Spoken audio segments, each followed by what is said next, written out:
These guys think that we have something good. It's like the Field of Dreams movie, build it and they'll come. And that's what we've done. We've created an environment where these men can come and feel safe, and safe enough to handle and deal with issues that are troublesome and that create challenges for them. But we've created an environment where they can come and deal with those issues head on.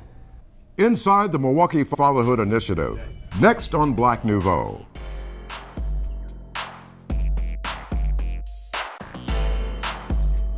Hi, I'm Keith Murphy. And I'm Faithe. Welcome to Black Nouveau. Last weekend, the Milwaukee Fatherhood Initiative held its third annual Fatherhood Summit. The best feeling is when they put that little arm around you. Black Nouveau attended the summit, and we talked to the attendees as well as the planners. On this special edition, we'll show you the kinds of activities and workshops that were held and explain how the summit works to overcome problems associated with father absence. But first, here's some background and history on the summit. This is a participatory conference where we want to get information from you gentlemen on what you think can be done to help fathers be more involved, responsible, and committed in the lives of their children. This was the first annual Fatherhood Summit, held in October of 2006. It was the result of a year's worth of preparation. When I think back to when we started back in 2005, and we connected with the National Fatherhood Initiative to sort of use their model of the community mobilization. It's called the community mobilization model, where you actually try to reach out to what they call non-traditional sectors of society and say, look, this issue of father absence, it actually impacts every sector of society. And when I thought about Milwaukee, with all of the negative social indicators that we lead the country in, teen pregnancy, low education achievement, all of those things, and I look back at the data, it was actually making a direct connection with father absence, particularly with respect to men who are incarcerated. A large percentage of the men that are incarcerated come from single, female-headed households. And so when we initially put the call out, it was like, okay, come to the table, all of you non-traditional sectors, the business community, healthcare, law, education. And when the mayor initially put the call out, all of those people came. We tapped an energy and a resource and a need within the community that we need to continue, because this can't be a one-time event and it can't be a one-year event. This is just too important to Milwaukee. The overwhelming success of the first summit led to the formal creation of the Milwaukee Fatherhood Initiative. Each year, the MFI plans a two-day summit. This year, the summit was held at the Destiny Youth Plaza and the Christian Faith Fellowship Church. Many of the participants are fathers who are not in the traditional nuclear family. Keith Murphy spoke with Dr. David Faithe. Let me start here and talk about the social and economic challenges that this group of men uniquely face day to day. This group is a group that I've studied for the last 10 years or more, particularly in the city of Milwaukee. And they have some significant challenges that other groups of men I've studied don't have. One is that there's a very high unemployment rate in the city of Milwaukee. For the communities they live in, there's an unemployment rate of about 75% on the high end. Even though our national unemployment rate in this country is 6.1, it affects men, particularly men of color, in a very different way. And I'm talking more importantly about black men in this particular instance today. The other challenges they face is with the lack of employment and the having children. There's the issue of child support, which is a challenge they face that's significant, and not understanding the child support system. There's also the challenge of transportation. If they're trying to get a job that's outside the community they live in, they can be facing some other issues such as being stopped while they're driving. They could also not know that the transportation system is like a 2-hour, sometimes 3-hour way to get to work. So there's this issue of access, there's the issue of employment, and the issue of not understanding public policies that affect them in ways that may not affect other people. What about self-esteem when you're trying to be a good father and you've got all of the mixed bag of issues you just talked about, and the disconnect of, I guess, to be able to financially provide, but more importantly, or equally as importantly, spiritually provide for that child as well. Well, you know, the self-esteem one, the issue of self-esteem is not one I really have come across that the men feel that they're less than. But I do see it when they're not able to provide for their child in the way they would like to provide. So if that was an issue of self-esteem, then I would go that route. Because a lot of the men do tell me about the fact that they would like to be able to do more for their children, but often they have to go a route that's not legal in order to take care of their kids. Now, they still have the issue of pride, but they only know this is the only way I can do it, so therefore their self-esteem is within how their child's outcome is. Whether that's to feed them or get them a new pair of gym shoes, pay the electric bill. You know, they're trying to figure out ways to how to deal with this issue of how do I look at my masculinity, how do I define my manhood in the context of all the other lack of resources that I do not have. Dr. Faithe, talk about the effect that welfare has had on the Black nuclear family. Right. Well, you know, as someone who studies welfare, I see that welfare for Black families has been, and this could be somewhat controversial, I think it's been an asset in that, because of the fact there is issues of poverty in Black communities that affect Black people 3 times more than whites. So there is an issue that you want to provide some kind of benefit if you're looking at a country that wants to be strong and make sure everybody's okay. But it does have some issue where that if the man's not allowed to be in the home, at the rule, which is now no longer the rule, that's going to affect their ability to be involved with their children and to maintain their stay in the house. The rules, the way they operate now, are very different in that you really can't have that additional income if you're not married in the household, and you really can't. And if you don't qualify for the benefit, it does make it for a harder. It makes for a harder way of raising your family.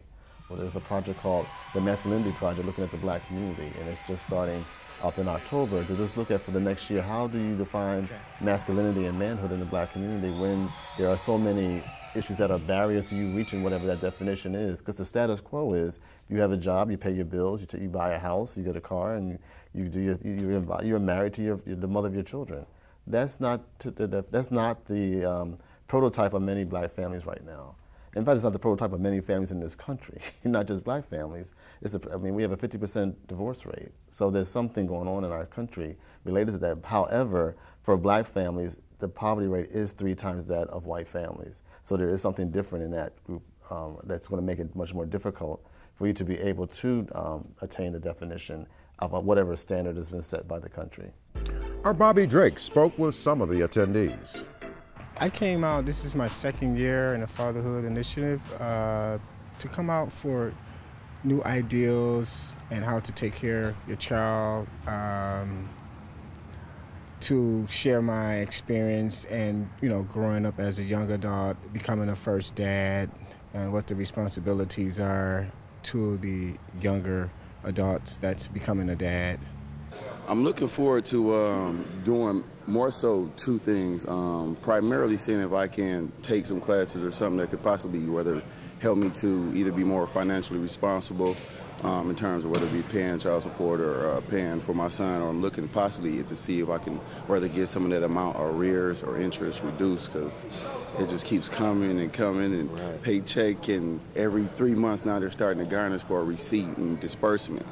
I attend a group at the Next Door Foundation. It's a group of fathers, and one of our facilitators was actually a teacher here. And I had some issues with some back old child support and things of that nature. And just to really come into a big setting with people that may have the same issues that I have, and we may discuss them and come to a common agreement or ground of what it is we need to do to change the situations in which we are in. What do you hope to gain out of the whole experience today? What do you hope to bring from this? Well, basically, just the outlook of trying to help myself retrieve my license back and help with taking care of this child support thing. If it's not the whole thing, just to reduce some of the money that I owe. At the summit, we have workshops ranging from learning how to cook to survive to learning how to have a healthy relationship in marriage. And those workshops are for all men. So one day, me and her were sitting down. Her mother was in the dressing room, which is my wife. And me and her was talking for a minute, and then she said, I don't give her no attention. So that kind of opened me up, because her father is in her life, but he just buy her things, but he's not stable. So, in other words, I didn't know she wanted something from me. And that opened up some doors for me. So this happened last week. I'm like, wow, I didn't know she wanted my attention like that. So she opened up the door and let me know it's okay. Like he said, she wants something from me. And I'm looking at her like she ain't my biological daughter, but she under my house. I feed her under my household. And I'm thinking like, wow, it kind of blew my mind. Yeah. See, this is not about money. You know, you got people who got tons of money. Yeah, her dad got plenty of money. But she wants something from me. Their children grow up resentful. Yeah. They grow up, you know, doing things, you know, and you're like, why would they act like that? They got their money. Because their parents are always out making money. And sometimes you can just take your children to the park, walk on the lake, spend quality time with them, engage them in dialogue. You know, you don't have to take no money. Right. It's just time. It's an investment of time. You know, I've been in jail 8 years, you know, and I've been blessed that my kids were still in my life. You know, I ain't have no father figure. You know, my mom did all that. You know, right to this day, I do anything for my mama. I don't even let nobody cuss around my mama or nothing, you know, because she's a strong black woman. Can I ask you a question? Anything. Was there any man in your neighborhood, community? Come on. I'm gonna tell you, guys not naming the father not one figure. man. The father figure was the man that had life in prison. If it weren't for him, I wouldn't be strong right now. The health fair is so very important because we know that women make a lot of decisions for all the family and taking care of health. And sometimes the guys, frankly, don't listen to the women or their own sense of what's important to me. But to be a strong father, you've got to be as healthy as possible. It's a tough job. And so there are a lot of times that when we look at things like cancer care or flu shots, some of the very basics, we either feel like guys don't have time or the kids come first. We really need the men to be first too. We can't stand on their shoulders unless they're as healthy as possible. This is our second year with the job fair. Last year I know we had over 1,000 people come through. This year we had 70 employers there, and we're still working on the numbers for this year. And we know that some people are receiving jobs on the spot, and others going through second and third interviews are getting jobs. Well, I was here last year with another company, and we got some good response off it last year, and we're able to place some people in other types of jobs where I was at before. So I'm here today trying to find some more good people for our positions that we have got open now. We're here today, one, because we could use all the help we can get out there on the streets. And specifically, we're here recruiting for our police aid program, which I have one of our police aides with us, Police Aide Luby, who's recently turned 21, and he'll be going into the next class that we have for police officers. I'm from Clean Power. We are a contracted janitorial service. We're currently looking for part-time general cleaners. We're throughout the city. We have offices in Madison, Fox Valley, Wausau, Appleton, Racine. So we have a vast amount of people. We hire a lot of people. So far I'm enjoying it a lot, you know, because we got a lot of job potentials here. So that's what I'm looking for, a job, and trying to get into this fatherhood program for my child support. So I'm enjoying it a lot. It's something that we need, actually. We also have a driver's license recovery program here with Justice 2000. They come in and they take a look at individuals' records on a case-by-case basis, and then they tell them what they need to do to correct any situations to get their license back. I got out of the military in 1989, and I spent 10 years in the Army. So when I went to get my license in 92 on my birthday, they said I couldn't get driver's license. They said my Social Security number had been froze or used, or they put an asterisk by it. At first I thought it was dealing with child support. They say after you get so much money, they can, a new law that they passed, that certain states can lock in your Social Security number. So I never bothered to get licensed because every time I went, they said that. 2 weeks ago, I got a letter from the Department of Motor Vehicles saying that I am able to get my license. And I kept saying it can't be. So I went down there 2 weeks ago, took the test and passed it. Yesterday, I went to pay for my permit and everything, and I'm just saying, Lord, let me be able to get my driver's license. So the lady looked my name up first. She said, oh, 1989? I'm like, yes. And you haven't? And I said, no, ma'am, I haven't had a license since then. She said, well, guess what?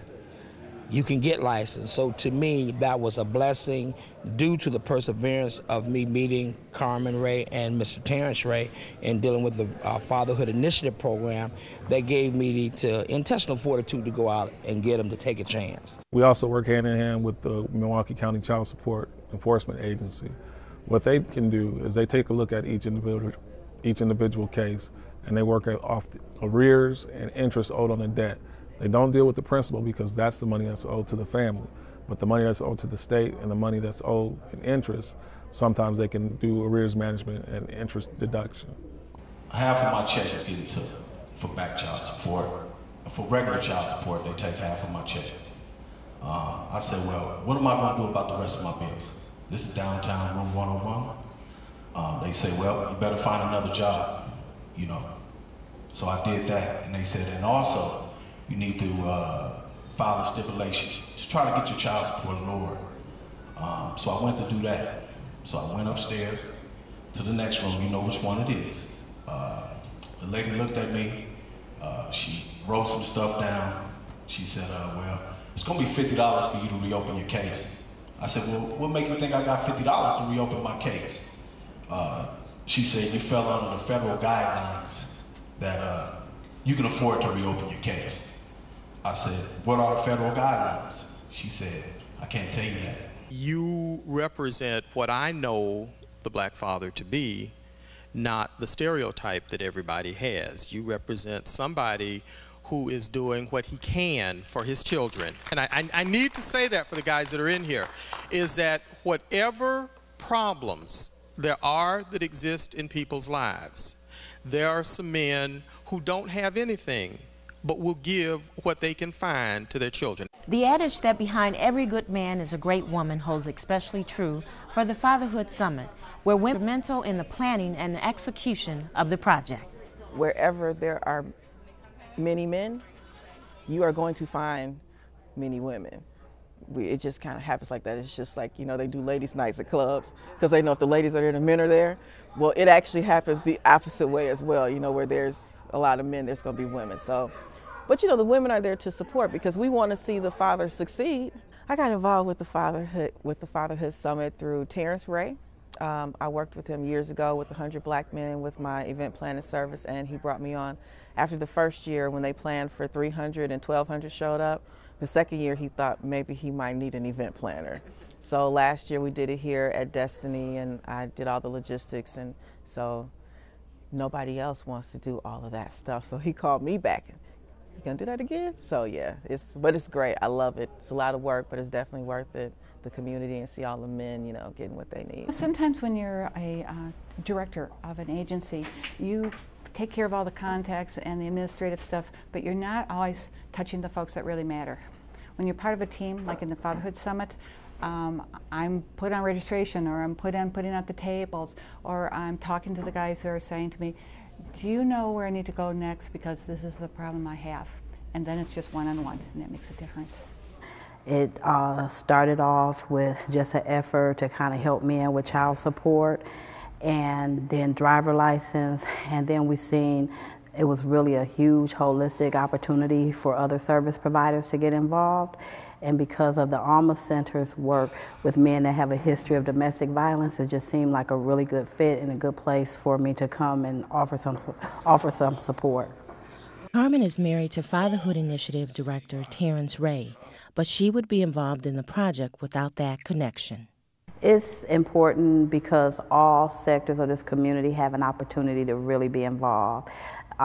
Private sector, public sector, and because I work with an agency that serves men with a history of domestic violence, it just seemed like an awesome fit, a great opportunity to connect with the men who needed the services the most.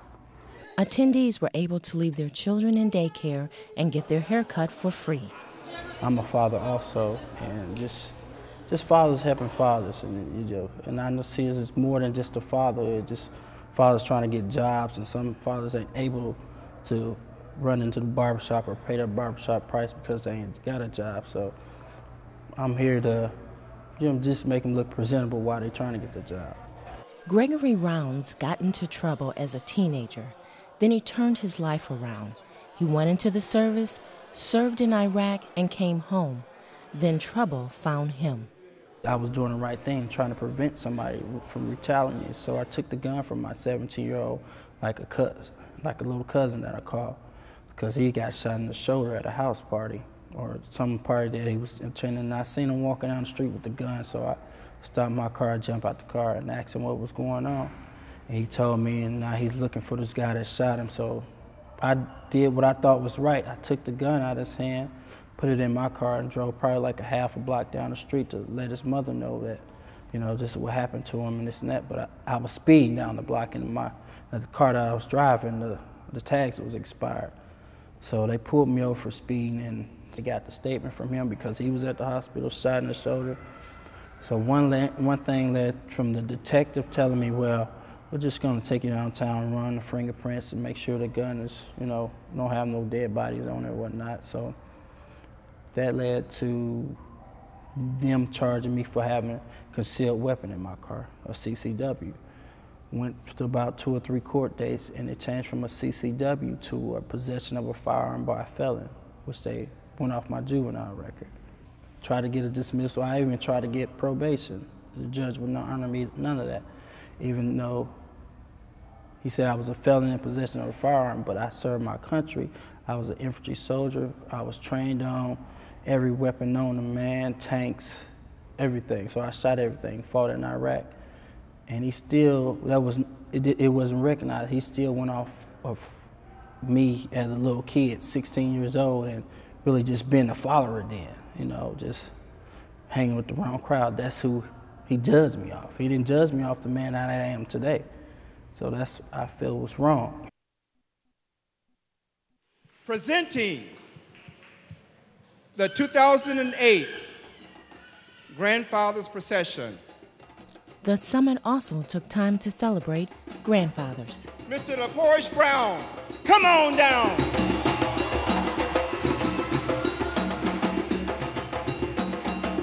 So let's welcome Mr. Thomas Hines. Come on down.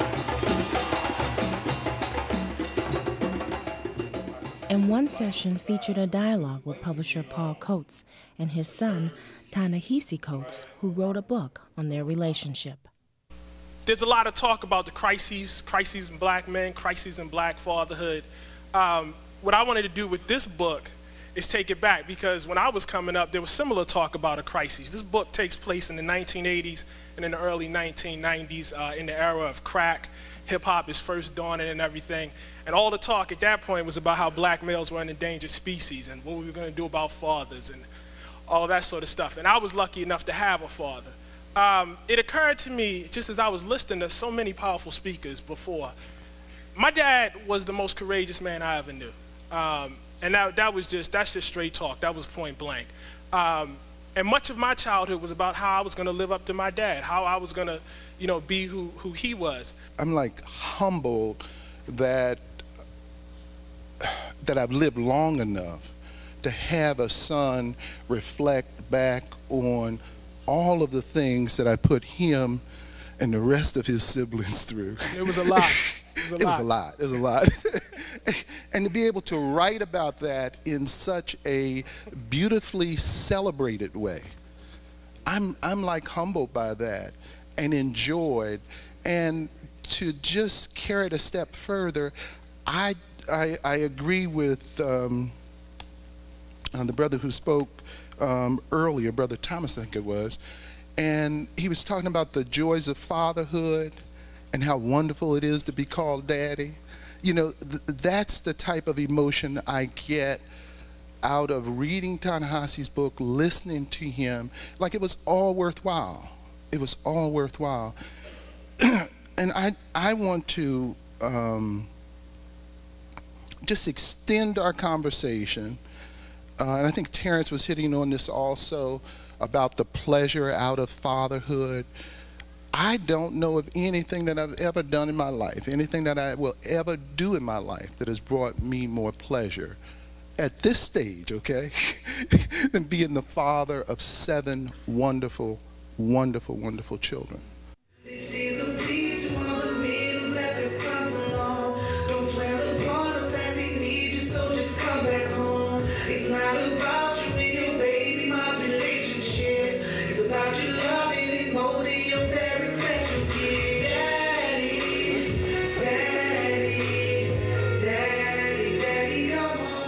I don't want the Milwaukee Fatherhood Initiative to be pigeonholed into this one category of, we're the agency that deals solely with father absence.